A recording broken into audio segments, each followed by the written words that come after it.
Want to create professional presentations without paying for expensive presentation software? LibreOffice Impress lets you build slides, add text and images, apply transitions, and present your ideas with ease. In this tutorial, I'll show you how to create presentations in LibreOffice Impress in 2026. So let's get started. First, open LibreOffice and select Presentation to launch Impress. You can start with a blank presentation or choose a template to give your slides a consistent design. Select a layout that fits the type of presentation you're planning to create. Next, create the slides you need using the new slide option. Choose different layouts for title slides, content, images, or other types of information.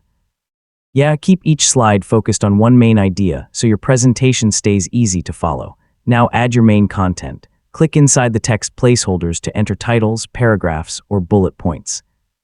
You can also use the Insert menu to add images, shapes, tables, and other elements. Using a combination of text and visuals can make your slides much more engaging. Once you've added your content, adjust the appearance of your slides. You can change fonts, colors, backgrounds, layouts, and other formatting options. Take a moment to keep your design consistent across the presentation so everything looks professional. Next, you can add slide transitions and object animations. Open the transition or animation options, choose an effect, and preview it before applying. Use these effects sparingly so they enhance the presentation without distracting your audience. Finally, save your presentation using the File menu and choose Save As. Give the file a name and select your preferred format. When you're ready, start the slideshow to present your work.